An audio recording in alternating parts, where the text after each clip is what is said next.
इमरान खान ने आज मीडिया से इंटरेक्शन करते हुए मशरूत माफ़ी का तज़किरा किया है। उनका बड़ा इंपॉर्टेंट स्टेटमेंट है जिसको बाद में अलीमा खान ने भी आकर उसको इंडोर्स कर दिया। उनके उस खबर को जो पहले मीडिया की वसातत से हमारे पास पहुंची थी, उनके अपनी बहन के बयान ने उसकी तस्दीक कर दी। इमरान खान ने कहा क्या पहले वो सुन लें। इमरान खान ने कहा कि पीटीआई के लोग 9 मई में मुलवस पाए गए तो माफ़ी मांग लूँगा। 9 मई में मुलवस लोगों को पार्टी से निकाल कर सज़ा दिलवाऊँगा। पहले 9 मई की शर्त उसमें क्या है, पहले 9 मई की सीसीटीवी फुटेजेस जो हैं वो सामने लाई जाए, मेरे अगवा पर मुझसे माफ़ी मांगी जाए। कोई ओहदेदार, ये बड़ी आगे से इंटरेस्टिंग खबर है, कोई ओहदेदार हसास इमारतों पर पेट्रोल बम फेंकने में मुलवस हुआ तो इसे सज़ा दी जाएगी। और इससे अगला जुमला जो है वो पता नहीं इमरान खान आज किस जहन में थे, उन्होंने एक ऐसे जुमला बोला। उन्होंने कहा कि पेट्रोल बम जो थे वो हमने ज़मान पार्क में इस्तेमाल किए थे। मैं अपने कॉरेस्पॉन्डेंट हैं हमारे पिंडी में जी, उनको रब्ता करें, ये मैं इस जुमले की उनसे तस्दीक करवाना चाहता हूँ क्योंकि ये इतराफ़ जुर्म के बराबर होता है कि आप कहें कि पेट्रोल बम हमने ज़मान पार्क में इस्तेमाल किए थे।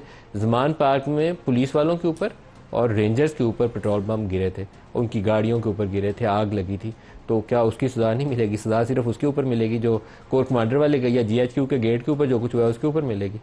पेट्रोल बम बहरहाल एक इतराफ़ जुर्म है। अगर ऐसा ही जुमला है, अपने रिपोर्टर्स को लें, उससे हम पूछेंगे।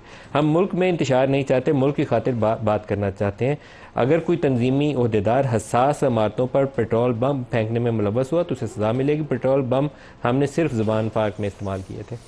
कुछ स्टेटमेंट्स भी आपको दिखा दूं, अलीमा खान ने क्या कहा मीडिया से बात करते हुए, वो दिखा दें। इमरान खान ने माफी का फैसला कर लिया है। इमरान खान ने यही कहा है कि जो सीसीटीवी फुटेज है इन्हीं के पास है, ये ले आए। अगर कोई भी हमारा पीटीआई का बंदा या कोई मेंबर अटैक कर रहा है किसी भी तंसीबात पे, हम उसको पार्टी से बाहर करेंगे और आप लोग उसको सख्त से सख्त सजा दे दें। और अगर हमारा कोई बंदा हुआ जिसने ये जलाया है, मैं आपसे माफी मांगूंगा।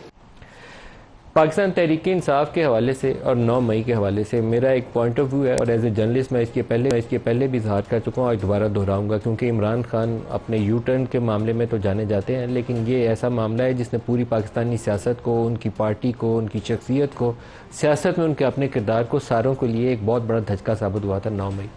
9 मई से पहले 10 अप्रैल जब उनके खिलाफ अदम एतमाद की तहरीक आई, उस दिन भी तहरीक इंसाफ के लोग जो थे कैंटोनमेंट्स में गए और जलाओ गिराओ और आग लगी। जीएचक्यू के बाहर जनरल बाजवा का नाम लेकर गालियां निकाली जा रही थी। मैं वो फुटेजेस उस दिन नहीं चला सकता था क्योंकि अगर चलाता तो मेरा चैनल ही बंद कर दिया जाता, लेकिन ये कैमरे के ऊपर रिकॉर्ड की हुई चीज़ें थी जो हमने उस दिन होल्ड बैक की। उसके बाद दूसरा मौका था 25 मई जब पेशावर से इमरान खान इस्लामाबाद और यहाँ आंसू गैस उनके ऊपर इस्तेमाल हुई। उस दिन दोबारा मुजाहरा हुआ, दोबारा जलाओ घिराव हुआ।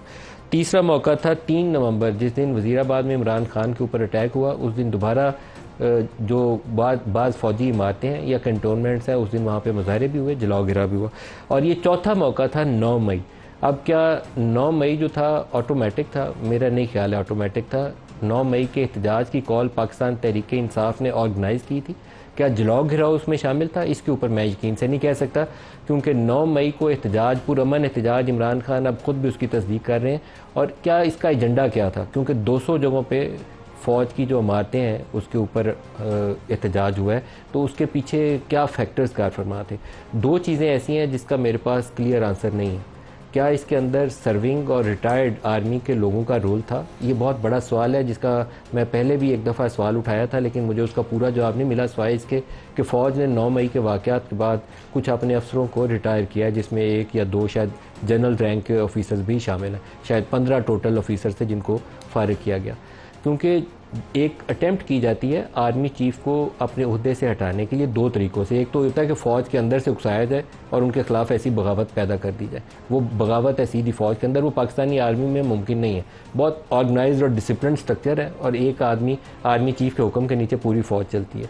दूसरा तरीका होता है कि आप उसके लिए एक एम्बैरेसिंग सिचुएशन डेवलप करें, फ़ौज की इमारतें अटैक हो जाए, फ़ौज जवाबी गोली चलाए और उस जवाबी गोली के अंदर, जैसे बांग्लादेश में हमने देखा 300 नौजवान जो थे, यंग लड़के, बिल्कुल वो नहीद इस्लाम जो लीड कर रहे हैं उन बच्चों को, उसकी आप उम्र देखें तो आपको लगेगा नहीं कि इतना बड़ा कोई शख्स है कि पूरी एक हुकूमत उन्होंने किसी की गिरा दी है। तो डिक्टेटर जो 15 साल से काबिज थी, वो नौजवान बच्चों ने हुकूमत उसकी गिरा दी।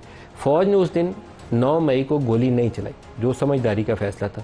लेकिन क्या फ़ौज को पता था कि ये कुछ होने वाला है, हमने गोली नहीं चलानी? मेरा ख्याल है कि वो एंटीसिपेट कर रहे थे। ये 9 मई को जो कुछ तहरीके इंसाफ ने एहतजाज करना है, जो कुछ वहाँ तक पहुँचना है, GHQ के गेट के ऊपर उन्हें रेजिस्टेंस नहीं मिली। कोर कमांडर हाउस के अंदर चले गए तो वहाँ पे कोर कमांडर साहब उनसे इंटरेक्ट कर रहे हैं, चकदरा किले के ऊपर चढ़ गए, बालासार किले के ऊपर चढ़ गए। तो ये सारी चीज़ें खुद से नहीं हुई हैं, इसके पीछे एक स्कीम ऑफ थिंग्स है जिसको हमें जब तक कोई इन्वेस्टिगेटिव रिपोर्ट बताए नहीं तब तक पता नहीं चलेगा। लेकिन इमरान खान ने आज उस मशरूत माफ़ी का जिक्र करके और ये कह के कि पेट्रोल बम हमने ज़मान पार्क में इस्तेमाल किए थे, एक नया चैप्टर हमारे पास खोल दिया है जिसकी मुनासिब तरीके से तहकीकात करके पूरी तफसील कौम के सामने रखनी चाहिए। रिटायर्ड और सर्विंग लोगों का उसमें क्या रोल था, PTI के अहदेदारों का उसमें क्या रोल था, जो लोग 200 इमारतों तक पहुंचे वो कैसे पहुंचे, और आगे से गार्ड्स ने उनको रोका क्यों नहीं, सारा कुछ गेट खुले हुए क्यों मिले। ये 3-4 सवाल हैं, इसका अगर जवाब मिले तो शायद हम असल जो फैक्टर्स हैं वहाँ तक पहुँचने में कामयाब हो जाए।